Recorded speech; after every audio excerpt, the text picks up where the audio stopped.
107 இடம் ஜெயிச்ச உடனே ஆட்டம் ஜாஸ்தியா இருக்கு. முதல் முறையா ஸ்ட்ரைட்டா 107 ஜெயிச்சிட்டாங்கல்ல, அதனால அப்படிதான் இருக்கும். என்ன பார்பிக்யூ ஸ்மெல் வருது? பார்பிக்யூ ஸ்மெல் வரல? ஓ பெரியப்பா. புதிய தலைமுறையினுடைய நெறியாளரும் புதிய தலைமுறை தொலைக்காட்சியினுடைய சீனியர் எடிட்டருமாக இருக்கக்கூடிய திரு விஜயன் அவர்கள் கைது செய்யப்பட்டாரா? ஒரு முட்டிக்கு முட்டி தட்டி தெரு தெருவா நாய் மாதிரி எடுத்துட்டு போயிடாதீங்க. அவர் சட்டியோட நிக்கிற போட்டோ சாயங்கால பேப்பர்ல வந்துடக்கூடாது. அதை நான் அனுமதிக்க மாட்டேன், அனுமதிக்க மாட்டேன், அனுமதிக்கவே மாட்டேன்.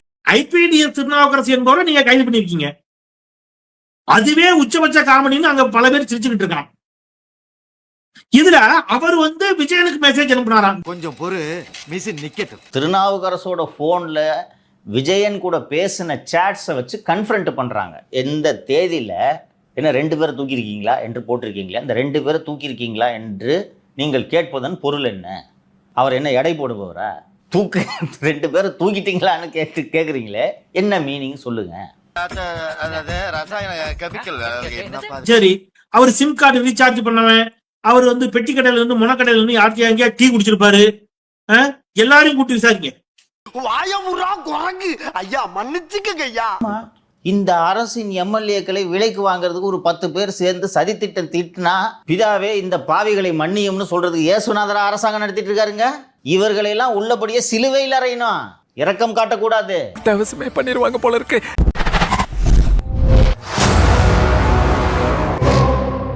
ஆபரேஷன் மேகாலயான்ற வார்த்தையை அடிக்கடி பயன்படுத்துறீங்களே, அதன் பொருள் என்ன? நீங்க அனுப்பிச்ச வாய்ஸ் நோட்டு திருநாவுக்கரசு போன்ல இருக்கு, உங்க போன்ல அந்த வாய்ஸ் நோட்டு எங்க? அப்ப தடயங்களை அழிச்சிருக்கீங்களா? தாவேகா எம்எல்ஏக்களை குதிரை பேரம் நடத்தியது திமுக என்று ஒரு நரேட்டிவ் செட் பண்றாங்கல்ல, இதுக்கு வலு சேர்ப்பதற்கு எந்த ஆதாரமும் இல்லையோ அப்படிங்கிற டவுட் எனக்கு வருது. இப்போ உனக்கு என்ன வேணும்? அதுக்கு பதில் சொல்லு. பதில் தானே நான் சொல்றேன். ஆபரேஷன் மேகாலயான்ற வார்த்தையை அடிக்கடி பயன்படுத்துறீங்களே, அதன் பொருள் என்ன? அதுவும் எனக்கு தெரியல. நீங்க அனுப்பிச்ச வாய்ஸ் நோட்டு திருநாவுக்கரசு போன்ல இருக்கு, உங்க போன்ல அந்த வாய்ஸ் நோட்டு எங்க? அதுவும் எனக்கு தெரியல. இதை என்ன பண்றது? கோர்ட்ல போனா இது நிக்குமா நிக்காதான்னு தெரியாது. அப்ப நாடறிந்த ஒரு பிரபல தொலைக்காட்சியில நாடறிந்த ஒரு நெறியாளருக்கு அனுப்பின ஒரு வாட்ஸ்அப் செய்தியை வச்சுக்கிட்டு அதை சாட்சியாக்கி விஜயனை சாட்சி ஆக்கிட்டோம்னா பாருங்க, ஆமாங்க எனக்கும் அவர் இப்படி மெசேஜ் அனுப்பினார், உண்மைதான் விஜயன் ஏதாவது சொல்ல வச்சு ஒருவேளை அதை வச்சு இந்த கேஸை ஸ்ட்ராங் ஆக்கலாம்னு நினைச்சாங்க. என்னென்ன சொல்றோம் பாருங்க, கம்பி கட்டுற கதையெல்லாம் எடுத்து போடுறாங்க. புதிய தலைமுறை தொலைக்காட்சியினுடைய நெறியாளர் விஜயனை காவல்துறை இவ்வளவு நெருக்கடி கொடுக்க வேண்டிய அவசியம் என்ன? அவருடைய அலைபேசியை கைப்பற்றி விசாரணை நடத்தக்கூடிய அளவிற்கு அவர் என்ன சர்வதேச தீவிரவாதியா பயங்கரவாதியா? திமுக ஆட்சியில நாம் தமிழர்களுடைய துரைமுருகன், சாட்டை துரைமுருகன் இதே மாதிரிதான் கைது செய்யப்படும் போது அவருடைய செல் தொலைபேசி இதே மாதிரி கைப்பற்றப்பட்டு அதிலிருந்து அத்தனை தகவல்களும் திமுகவுக்கு ஆதரவா பேசக்கூடிய யூடியூபருக்கு போச்சு சார். போலீஸ்ல இருந்து அந்த யூடியூபர் இதை வச்சு சீரியஸ் ஆஃப் இன்டர்வியூ பண்ணிட்டு இருந்தாரு. எனக்கு வந்தா ரத்தம், எனக்கு வந்தா தக்காளி சட்னா முட்டிக்கிட்டு மோதிக்கிட்டு ரத்த கை காணிக்கிறேன். உனக்கு 6 மாதத்தில் ஆட்சி மாற்றம் இருக்கின்றது. நம்முடைய தலைமைதான் முதலமைச்சராக வருவார், எவராலும் தடுக்க முடியாது. இது பிறந்ததுல இருந்தே இப்படித்தானா, மூளை வளர்ச்சி குறைவான். இந்த ஆட்சி என்பது உங்களுக்கு நிரந்தரமா? 6 மாத காலத்திற்கு நீங்கள் இருக்க மாட்டீர்கள். மிரட்டி பார்க்காதீங்க, ஆட்சி கவுந்துருவோம்னு செஞ்சு பாருங்க.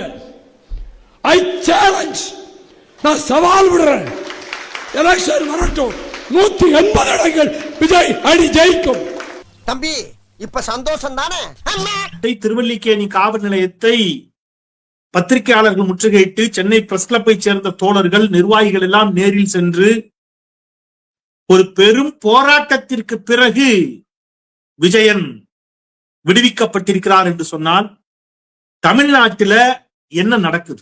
சவுக்கு சங்கர் வீட்டுல எவ்வளவு அராஜகம் நடந்தது, அவருக்கு எகைன்ஸ்டா எவ்வளவோ அடக்குமுறை, பெலிக்ஸ்க்கு எகைன்ஸ்டா அடக்குமுறை. அன்னைக்கெல்லாம் இந்த பத்திரிகையாளர் மன்றம் எந்த குரலை எழுப்புனாங்க?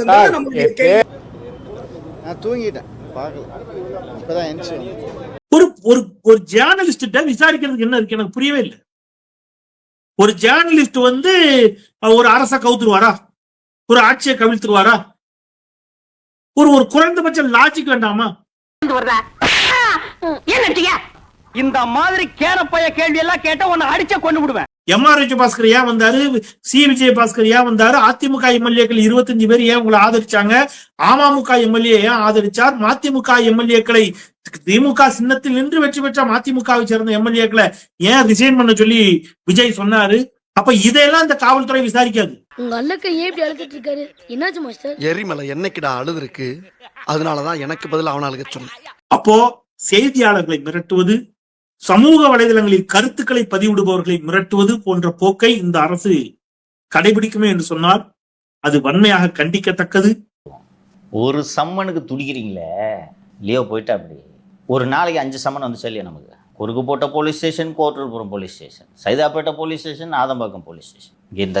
இந்த வீட்டுக்குள்ள இருக்கிற அத்தனை பேருக்கும் சம்மன். ஜெயிலேருந்து வரும்போது பார்த்தா மொத்த கதவுலையும் சம்மனை ஒட்டி வச்சிருக்காங்கப்பா. உனக்கு வந்தா ரத்தம், எனக்கு வந்தா தக்காளி சட்னா முட்டிக்கிட்டு மோதிக்கிட்டு ரத்த கை காணிக்கிறேன் உனக்கு. ஆட்சி 6 மாசம் நீடிக்காது, 5 மாசம் நீடிக்காது. ஏன் கரப்ஷன்கிற வேரோடு கிளி அடிச்சிட்டாங்களே விஜய். ஒரு நேர்மையை நிலைநாட்ட முயல்கிற ஒரு ஆட்சியை தூக்கி நினைக்கிறீங்க.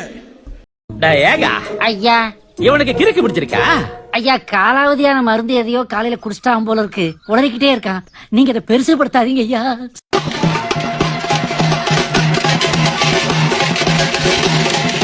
ஊருக்குள்ள ஒரு சாவு விழுந்துருச்சு, எம்எல்ஏ அடிச்சிருவான். முதலமைச்சருக்கு வேலை இல்ல, இவர் போன் எடுக்க மாட்டார், பிசின்னு நீங்க இன்னைக்கு என்ன கண்டென்ட், என்ன ரீல்ஸ், எங்க போலாம் கேட்டீங்கல்ல, உடனே கிளம்பி நம்ம லட்சுமிபுரத்துக்கு வாங்க, ஒரு சாவு விழுந்திருக்கு, 4 ரீல்ஸ் தேரும், சீக்கிரம் வாங்க.